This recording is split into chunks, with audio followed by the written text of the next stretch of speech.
So if you are thinking about this, the Xiaomi Mix Fold 4, some impressive hardware, right? It's only 9.5 millimeters when folded, the thickness, and 4.6 when unfolded, and light. If you get the carbon version, it's going to be 226 grams only, or 228 with my version. So it's thin, it's light, Snapdragon 8 Gen 3. Should you go for this Xiaomi Mix Fold 4, or should you get maybe, say, the Galaxy Z Fold 6 or the Vivo X Fold 3? Well, I have those phones here, and I'm going to do a little bit of a comparison in this video and let you know my thoughts on the Mix Fold 4. So let's have a look at what we do get inside. And just to point out, where did I get this from? So this, of course, is only in China for now, but I don't actually think it will be global. The other versions weren't. I don't see them bringing it to the global market, but I got it from Trading Shenzhen. They're very good. I've been using them for years now. And no, they're not paying for this video. They're not sponsoring or anything like that either. But I just wanted to point out that's where I do get most of my import phones from. So we have the Fold 4 there, Mix Fold 4. And unlike Samsung and Apple and a few others now, you do get the charger, and it's 65 watts, so decent speed. It's not capped at 25 like the Z Fold 6, which is absolutely useless. Here is our Type A to Type C cable, and we get a SIM tray tool here. Here it is. The case too, but the case looks like it is, oh no, looks like we're going to get two sides for it. That's good. We have just a outer frame, which is very thin. They're probably just trying to keep that weight down in the thickness, of course, which this is a very thin phone. You'll see something there that's all in Chinese, so I won't bother going over that. It's just about where your SIM tray is, where to put in your SIM card. And there's the back panel for it, which has a nice texture to it. I like that. Does feel good. Okay, so here we go, looking at the design of it. So the inner screen, very nice. I love the fact that it's quite large. So this is a 7.98 inch size screen, and it's got an 89.4% screen to body ratio. So we have the slightly raised lip around the outside, which all models have. And let's have a little bit of a comparison here to the Z Fold 6 that I do have. You can see size-wise that there is a bit of a difference. Now, as I pointed out in a comparison I did with the X Fold 3 from Vivo, I also do have that floating around here somewhere on my table. You can see that the real usable space when I did compare those isn't that much, but it's still nicer to have this larger size because, of course, the outer screen is going to be a lot better. Now, the screen here, it does have 418 ppi, and it is an LTPO AMOLED, so we've got 120 hertz too with it as well. It's very smooth, and we've got HyperOS now with Xiaomi based off Android 14. So you'll see that when, actually no, I'll keep them open because I want to look at that thickness here because it's incredible the way they've managed to slim it down. Now, they're clever, Xiaomi, because the way they've curved these edges, it makes it look slimmer than what it really is. It actually extends out a little bit more, so it's not as slim as it first looks. When you get it out of the box, you look at that and kind of go, wow, that is slim. Sorry about the focus. There we go. You can get an idea of just that difference. So we've got here, when unfolded like now in its current state, 4.6 millimeters. Of course, I'm not including that camera bulge. We have our loudspeakers there. You can see the antenna lines. And then when you fold it, this is then an incredible 9.5 millimeters, that's outstanding because think about it. This is a foldable phone, and it's really the size and thickness of older normal phones now, which is great. So, down the bottom here, Type-C port. Now, this does support video out. It's clone display. There isn't any desktop mode. And we have our SIM slot there with dual nano SIMs, loudspeaker, microphones here. That's just a little hole, of course, for the SIM tray. And they can't really get it much slimmer than this because the Type-C port is probably what may hold them back. You can see they've already kind of cut into the design a little bit there with it, but it looks nice. Now, there's a carbon version of this, which I think is the nicest looking one, probably the one to go for if you're going to get one of these, and you can. I recommend it because it does look good and it's supposed to be very strong. So this has a frosted glass back to it, and it's quite good at resisting fingerprints. I can see a few there. You can see a few little smudges and whatnot there. And the spine, this doesn't have any branding on it. It's glossy, so this you can see a few little smudgy bits on it when you are holding it. But what about the hinge? What does it feel like when you do open it up? Now, it feels good. There's a bit of a spring with the last like 20 or so degrees. No, 10. And there's a noise that I do hear when I open it. you can just hear it sometimes. Like something sticking inside, like an adhesive. Every time I move it, it sort of sticks itself and then sticks again, which is interesting. I'll see if I can capture that now for you.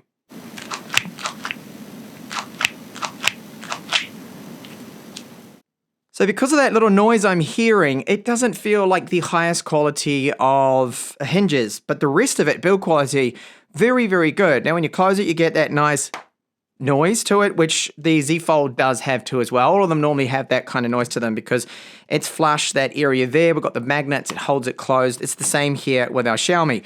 But the outer screen is just where it is so much better than the Z Fold. Look, I mean, look at this. Look at that wider looking screen. It's like using a normal phone, and I do like this. So this screen here, the outer display, this is 6.5 inches. Now it's only a full HD screen, but that to me is fine. It doesn't need to be quite HD, the outer screen, and that's the screen that you're going to be using the least, or you should. I mean, that's the reason you buy a foldable, is you're going to be using that inner screen the most. And I'll just bring into this shot now the Z Fold 3. This is one of my favorite foldables so far, the complete package here from this one from Vivo.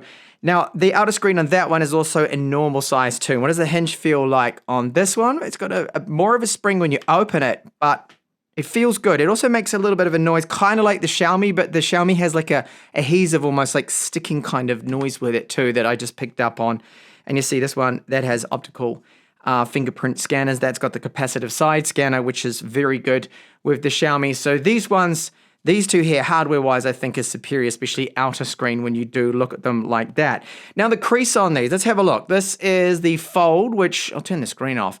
Fold has, I don't like that crease. I think it's a little too deep. You feel it. And the X Fold 3 from Vivo, that crease is probably the least noticeable out of these three. Running my thumb over that, pressing hard, do kind of feel it a little bit there. And last one, the Xiaomi. What is the Xiaomi crease like? I don't think it's that amazing. Look at it. Ugh.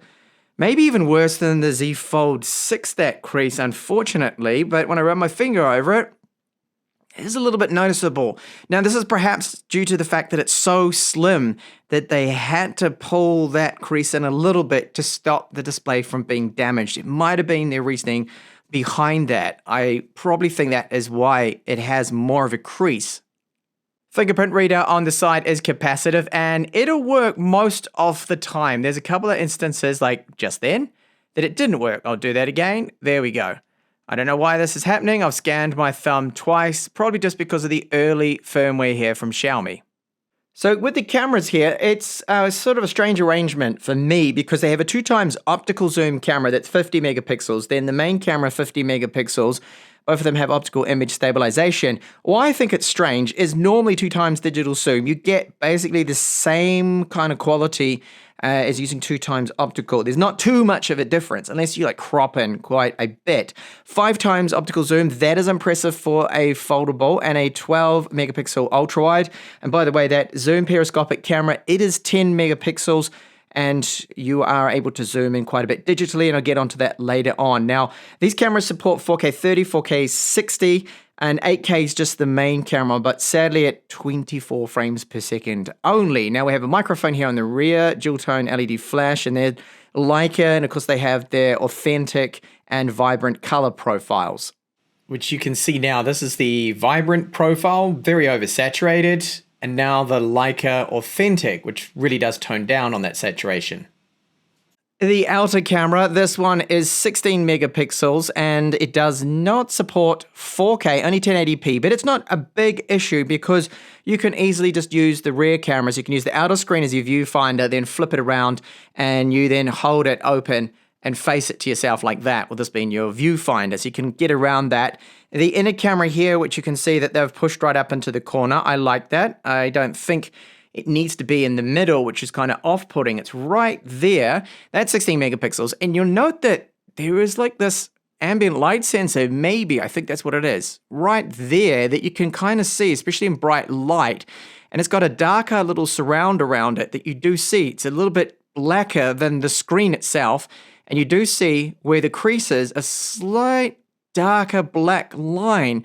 And once you kind of focus on that, it's a little bit annoying that it's there. Now that crease, you're going to see it only at certain angles, so I wouldn't bother about it too much. And trust me, I'm a foldable user. When you're using them, you look at them straight on, you don't see the crease, and you kind of do forget it's even there. So the display 120 Hz both panels, and am I seeing flicker with them? Lower the brightness down, are we going to see some pulse width modulation, flicker, terrible banding? No, but sometimes in the corner of my eye, I can occasionally at low brightness see a little bit of flicker happening. Now on screen, you're going to see some effect here. You can see that banding a little bit. That's just on camera, okay? It's to do with the screen protector, the pixels, and my focus point where I do have it. So don't worry too much about that. You won't see it in person. So the auto brightness can be turned off, of course, if you don't want that auto brightness sensor. So I do find that the ambient light sensor can be quite hit and miss, and sometimes just a little slow to react to the ambient environment lighting.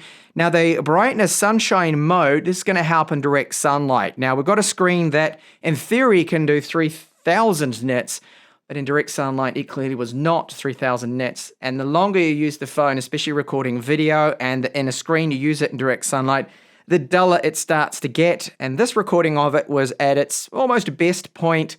So it's okay, you can make it out, you can use it. Outer screen is similar. It's okay, it's usable, it gets a pass from me, but it's certainly not the brightest screen for any device that I've used. Okay, so getting onto the software, just briefly, I want to summarize here my experience here without just making it a little bit too long. This, of course, is HyperOS with the Xiaomi, got 16 gigabytes of RAM, 512 gigabytes of storage. So does this, 16 and 512. And 12 gigabytes with our Samsung does feel faster. It feels more fluid. One UI 6.1 now, I think it is. On it is very good. Multitasking is better. This is where Samsung has the edge. For how long, I don't know, but their software is so much better, more optimized for multitasking, way more useful than HyperOS in its current state will ever be, and that goes for Origin OS with the X Fold 3 if it was the Chinese version, but I've got global, it's got Fun Touch, it's even worse, but I would rate that performance-wise, if you're looking at these Chinese foldables, that it is definitely for me, the X Fold 3 that feels faster, better optimized. What I have noticed is with the Xiaomi here, our Mix Fold 4, that sometimes when I go to unlock the phone, that it will just show that little spinning icon in the middle for a split second. And occasionally when you go like that, or here, see like that, like it just does a little bit of this stutter, this lag, clear frame dips. Even though I've forced the UI to 120 Hz refresh rate, it clearly sometimes lags when none of the other foldables I have do this, and it's down to optimization. Now for multitasking, yes, you can do, your split screens, you can do everything else. So let me just bring up, what shall I bring up here? I'll just bring, okay, Netflix. I should be able to run this in a window, which I can. So I can tap here and go to, it won't let me. All right, bad example there. But something that will allow me to do a split screen, well, definitely Google Play Store will. So you can have that, a floating app like so. All right, you can bring that up, floating windows, and then you can have it split screen side by side, which is pretty good, pretty handy feature to have if you want to be doing that. So I can bring up, let's say, just the Mi Store there, which of course is in Chinese, and make that then split screen. Okay, and then bring up whatever I want on the other side. So you can have the two different screens. I got settings. Oh no, it's gone out of it. All right. Okay, that didn't quite work as I wanted for the split screen. But you get the idea. I'm doing a very, very poor demonstration here. Oh, what's going on? Why doesn't it want? No, even the settings doesn't want to be in split screen for some reason. But certain apps do support it, others don't. And then you get your floating windows that you can resize. All of that stuff is very good. But see how this floating window kind of, all right, it's not bad, but it feels a little laggy as I move it around. That's why I say the optimization just isn't like what Samsung's One UI is. Their floating windows don't feel laggy like that.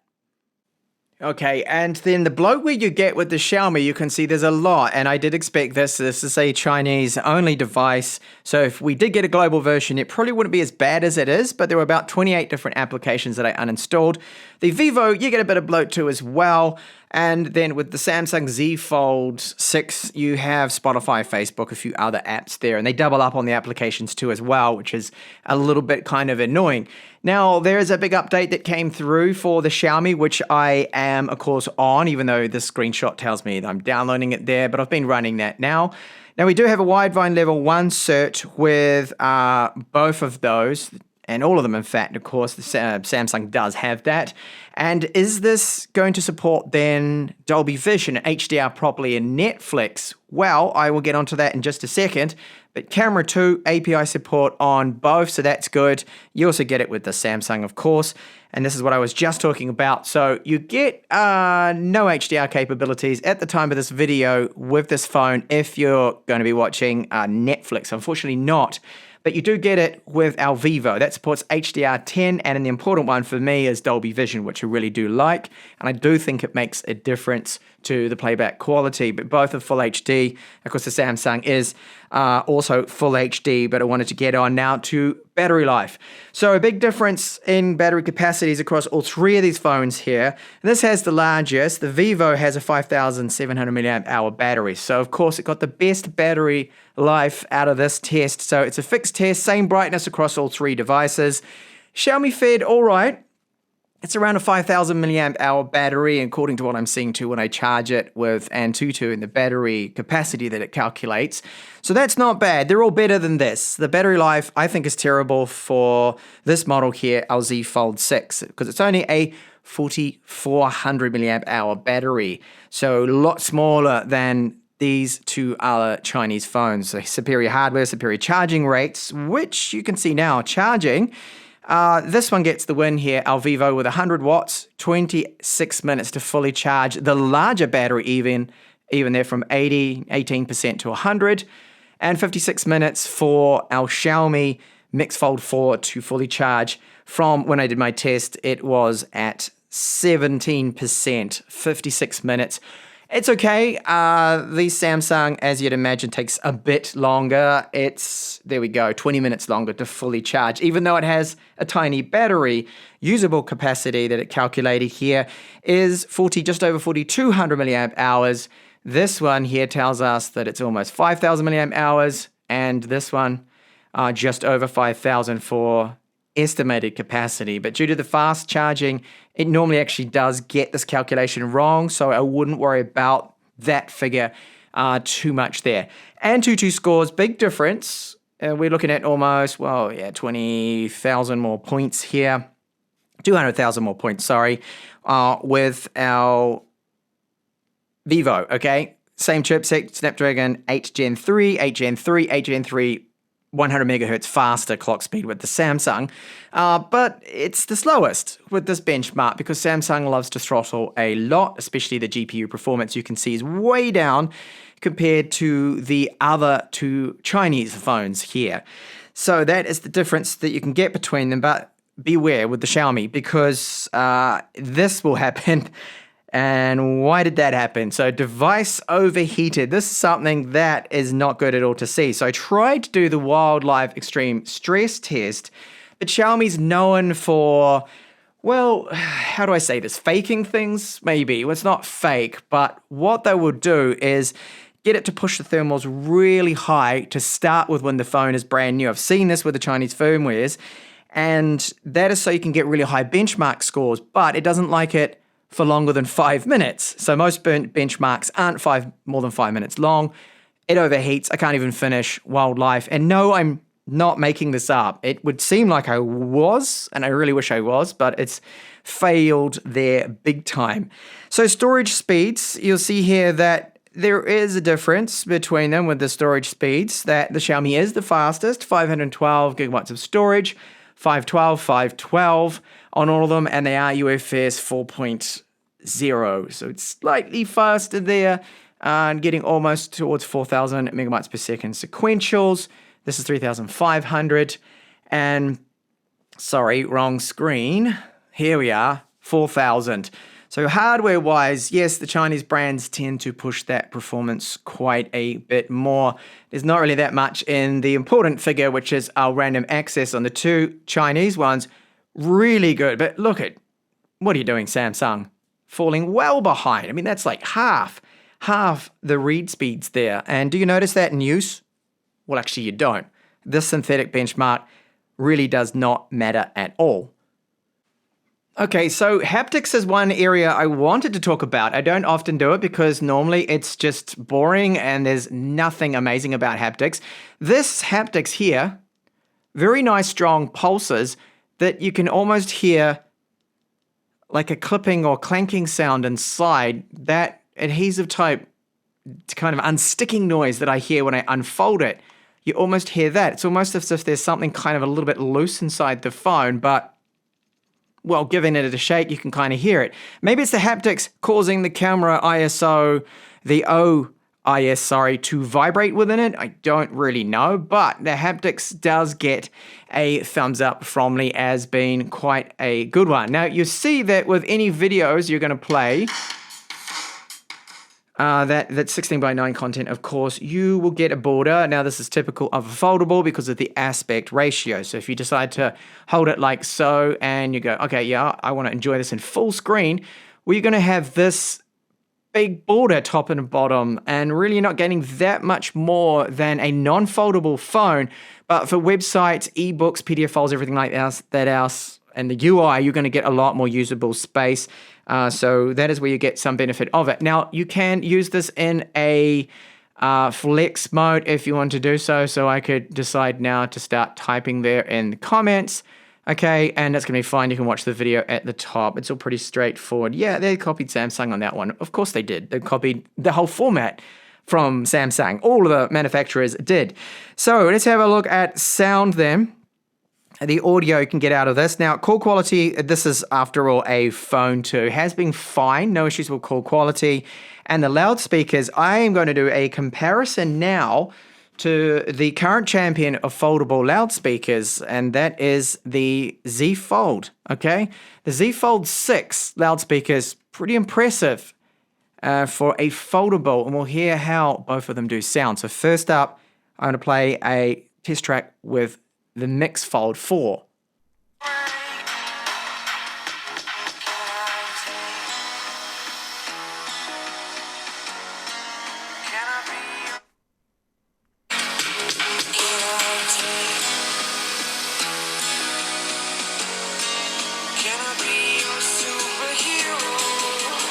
So from where I am, that's a day and night difference. The Samsung Galaxy Z Fold 6 just absolutely destroyed the Mix Fold 4 when it comes to the speaker quality.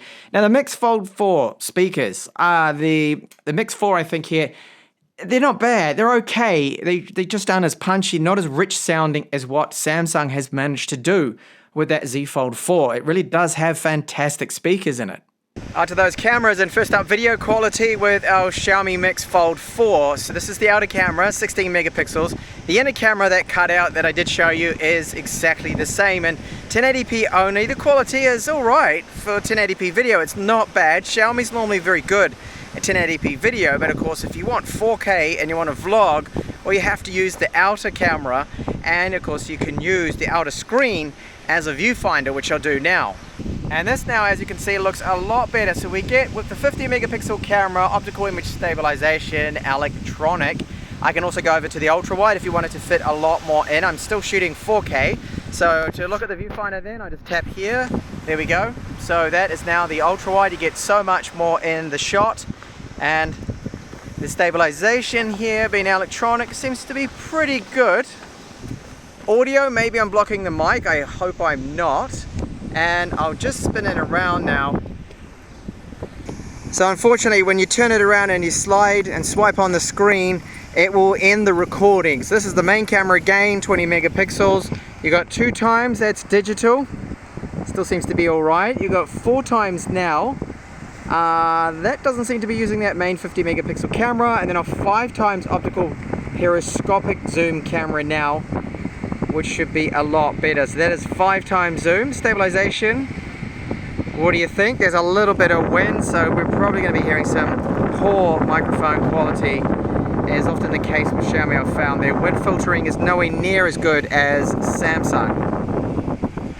This is now 8K, which is unfortunately only 24 frames per second. Now, if the audio sounds better or different, it's because I did turn on what is called their smart wind filtering or noise filtering feature through the settings.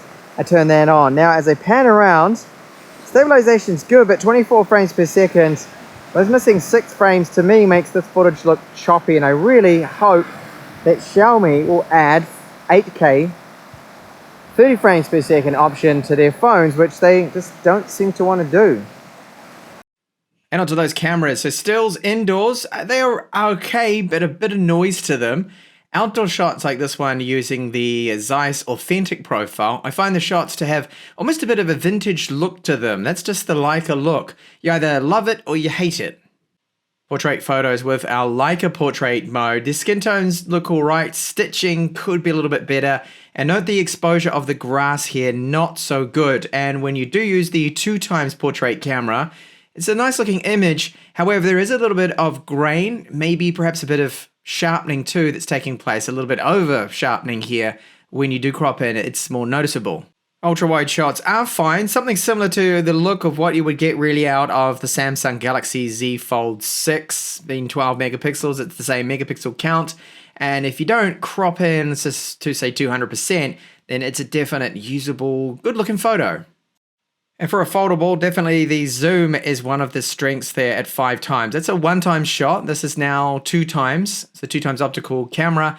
I then take it up to 5 times. There's a lot of detail in this image. And then I decided to push the digital zoom up to 30 times. Now you can see that it has degraded the image quality somewhat. So with digital zoom, I personally would not probably go over 10 times.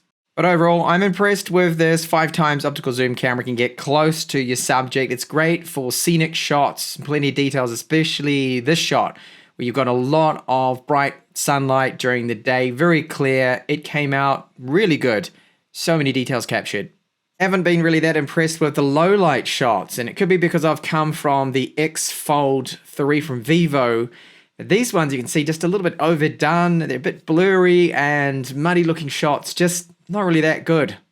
So those Xiaomi cameras are all right. It's great to have that 5x optical zoom, but it's not amazing the quality of those photos sometimes, and there's certainly room for improvement. It is just the first update that we've had with that phone, so not entirely fair when these two have had updates already. But if I was to do a camera comparison with these 3 phones here, I can tell you right now how it would really end, and that would be that this has the best photo quality, the Samsung has the best audio, the best video quality, and then the Xiaomi has the second best video quality and the third best when it comes to photography. It does need a bit of work there, so it's as easy as that. And if people do want to see it, if you want to see a proper in-depth camera comparison with these 3, let me know in the comments. If there are enough comments, there's enough interest, I will probably end up doing it, but it's really going to be, I think, a waste of my time.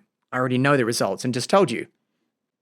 So let's look at gaming performance, and I'm testing a new game that a lot of people recommended, and that is Zenless Zone Zero. This is supposed to be one of, if not the most demanding game right now that you can get on Android, and of course it does scale to this aspect ratio of the screen with no problems.